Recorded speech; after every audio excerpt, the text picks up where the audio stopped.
Então, vamos dar continuidade agora com a parte 22 da nossa aula, né, de avaliação antropométrica. Hoje a gente vai ver, os indicadores de adiposidade central, ou seja, daquela adiposidade, daquele tipo de gordura que a gente chama de tipo maçã, que fica, principalmente na região central do corpo, no abdômen. Então, existem alguns cálculos, Alguns cálculos que nós podemos fazer para indicar, esse tipo de adiposidade. Quais são eles? O diâmetro abdominal sagital, a razão cintura-estatura, que hoje em dia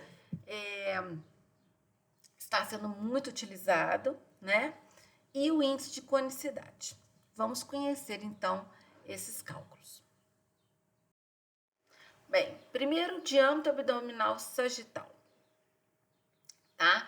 Essa medida correlaciona-se com a quantidade de tecido adiposo visceral, que é uma informação muito importante, porque é mais difícil você saber exatamente a quantidade de tecido que você tem entre as vísceras.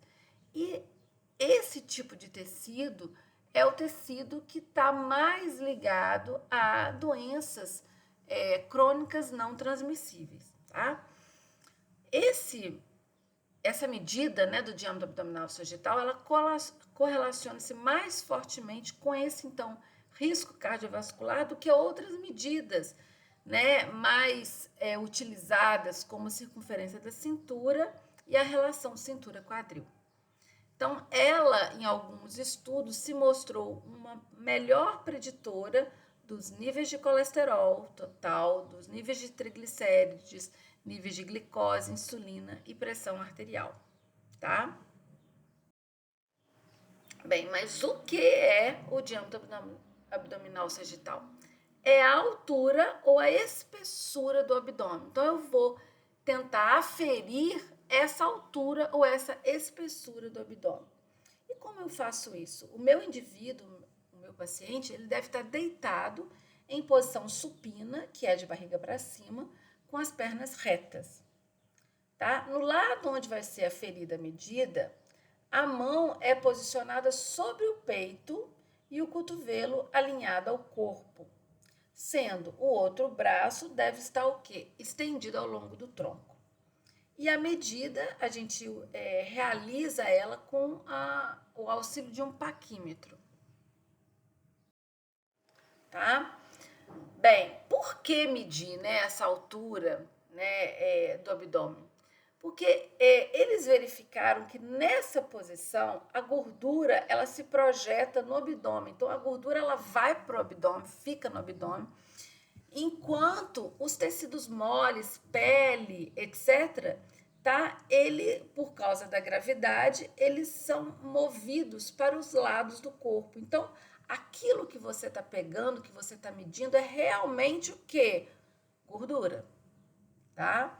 Então, você vai fazer a medida, então, da altura da mesa ou da maca que a pessoa está, em que local? Na altura da cicatriz umbilical. Então, na altura ali do umbigo. Então, a haste fixa, tá?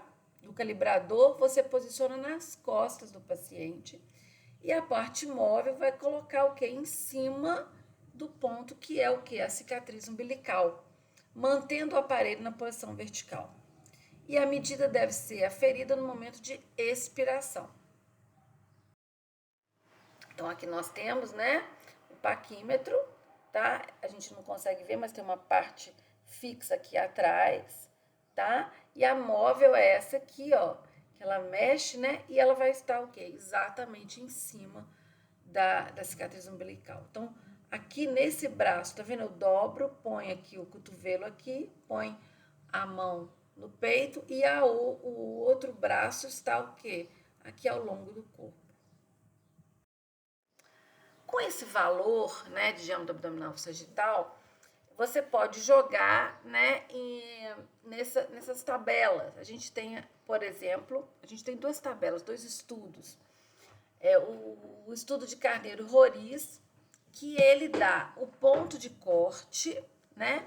Sensibilidade e especificidade do diâmetro abdominal sagital para um tecido adiposo visceral acima de 130 centímetros ao quadrado. Ou seja, então eu faço a avaliação do meu paciente, eu acho um valor. Então, se o valor dele estiver acima desse ponto, por exemplo, deu 22 num homem.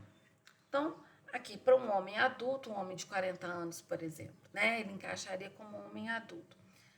O ponto de corte é 20,2. Então, se está acima desse ponto de corte, o que eu posso afirmar desse meu paciente? Que o tecido adiposo visceral dele está acima de 130 centímetros ao quadrado.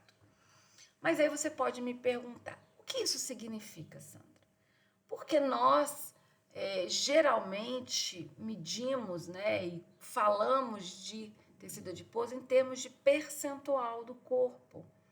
E aqui você está me falando de centímetros ao quadrado. E isso é uma dificuldade, né? Então, aqui,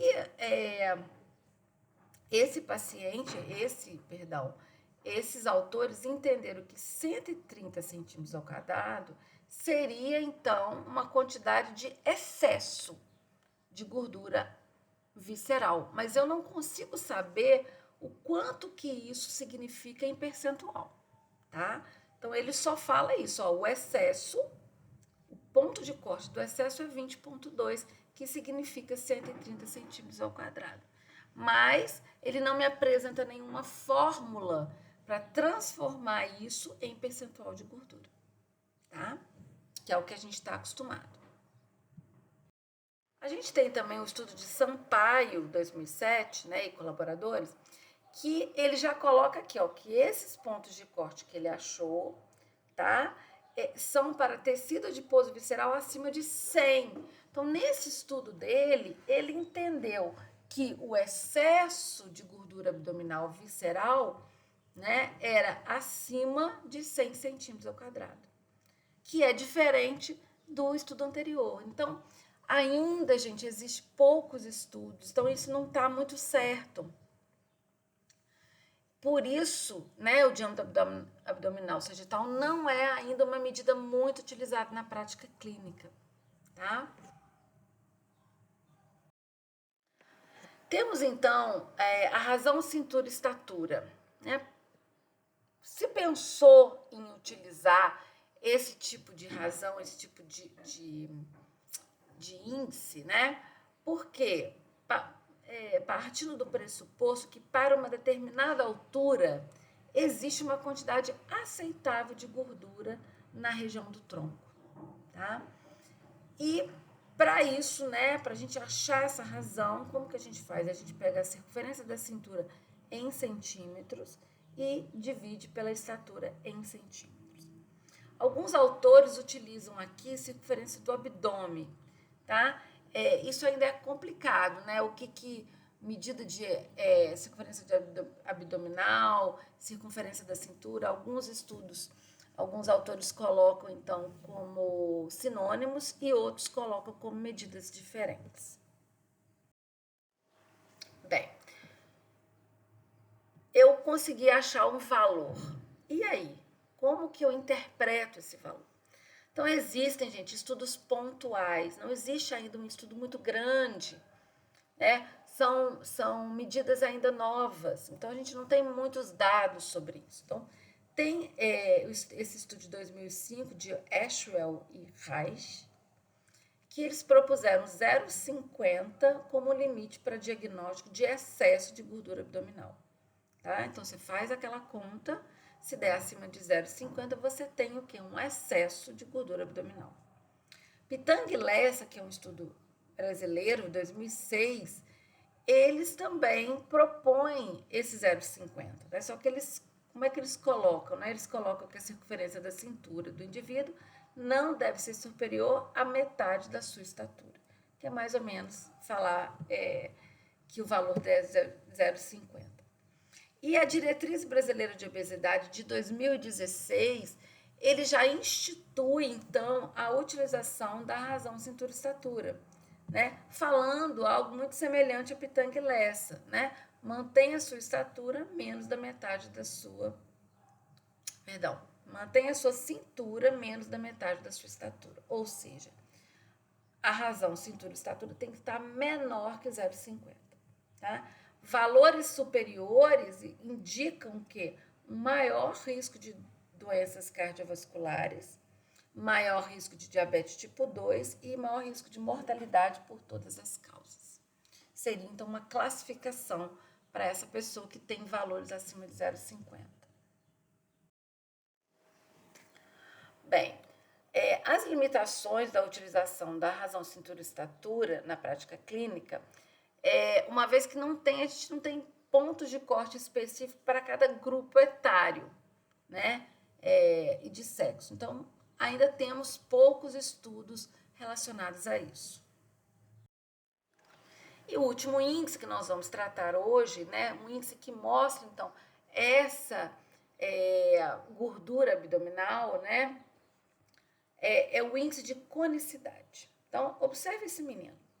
Então, conforme ele foi, né, engordando, né, ele foi o quê? Engordando aqui nessa região, tá? Então, eles verificaram que uma pessoa magra, ela se assemelha ao quê?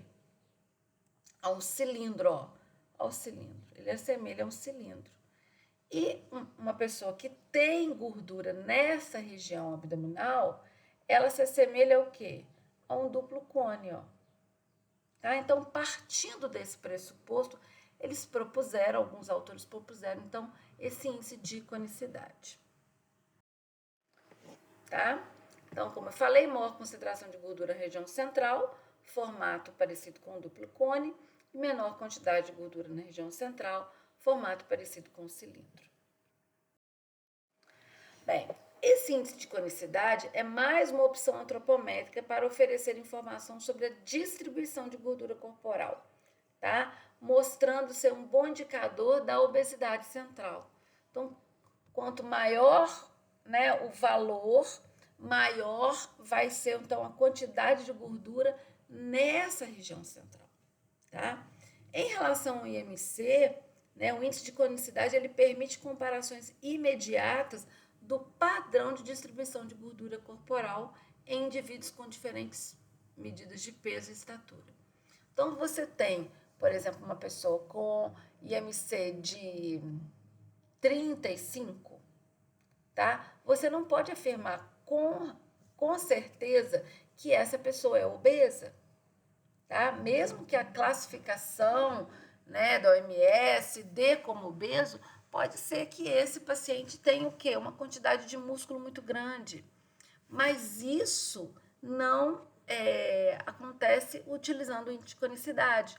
Porque se o valor for perto do duplo cone perfeito, eu posso afirmar que aquele paciente tem o quê? Tem um excesso de gordura nessa região abdominal. Tá? O que torna, então, esse índice bem interessante. Aqui a gente tem a fórmula do índice de conicidade, né? É a circunferência da cintura em metros, dividido por 0,109, raiz quadrada de peso corporal em quilos, dividido pela altura em metros. Nossa, mas uma fórmula tão difícil. Bem, alguns autores fizeram, então, tabelas para auxiliar a utilização dessa fórmula. Olha bem, as tabelas têm valores de peso e estatura, então você pega o peso e a estatura da pessoa, e com esse valor a gente consegue encontrar o valor desse denominador da fórmula. Então a gente não precisa fazer esse cálculo grande, tá? Que já existem tabelas que fazem isso. E aí basta você dividir o valor da circunferência da cintura em metros pelo denominador que você encontra por essas tabelas, e aí facilita bastante o cálculo. Bem, a maior limitação do índice de conicidade como preditor de doenças coronarianas é a inexistência de pontos de corte, tá? Ou seja, acima de quanto você tem, então, valores que eu posso falar, então, que a pessoa tem alto risco coronariano. Isso não existe assim, existem, na verdade, poucos estudos, tá? Então, quando os autores propuseram esse índice, eles falaram que valores próximos a 1, que é o valor de um cilindro perfeito, a pessoa tem baixo risco de doenças cardiovasculares. Mas valores próximos a 1,73, que é o duplo cone perfeito, a pessoa tem risco elevado para as doenças cardiovasculares.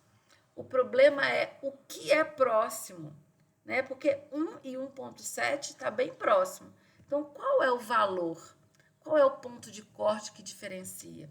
Isso é o grande problema, né? Nós temos alguns estudos que mostram alguns pontos de corte, que nós veremos em seguida. Então, a gente tem esse estudo, que é um estudo brasileiro, de Pitanga e Lessa, tá? Que ele fez pontos de corte para determinar risco coronariano aumentado para adultos de idade de 30 a 74 anos.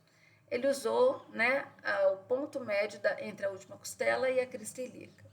Então, ele chegou ao valor de 1,25 para homens e 1,18 para mulheres. Então, acima desses valores, aquelas pessoas, né, brasileiras, tinham, então, um risco coronariano aumentado. O Raum, 2009, criou também pontos de corte, mas para o quê? Obesidade, tá? Também para adultos de 30 a 74 anos, e ele encontrou valores bem semelhantes, na verdade, os mesmos valores, 1,25 para homens e 1,18 para mulheres. Vasquez criou pontos de corte para verificar a resistência insulínica, tá? Só que ele fez apenas com homens e achou 1,25 como ponto de corte.